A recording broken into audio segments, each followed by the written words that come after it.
দেখো বর্ণটা কিছুটা লালচে হয়ে গেছে। এবার এর পরেরটায় আমরা পটাশিয়াম ফেরোসায়ানাইড দ্রবণ দিচ্ছি।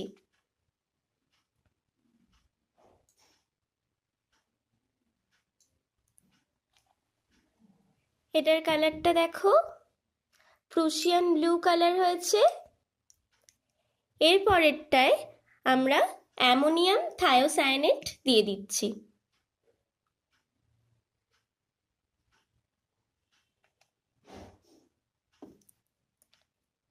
এটা দেখো পুরো ব্লাড রেড কালার হয়েছে।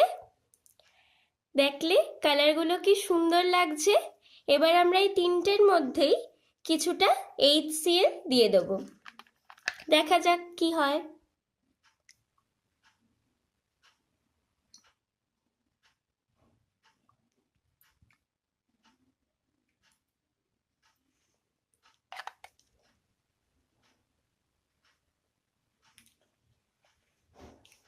কোনো চেঞ্জ হলো না, এটাতেও কোনো চেঞ্জ হলো না। এটা একটুখানি কিন্তু ডিজলভ হয়ে গিয়ে আবার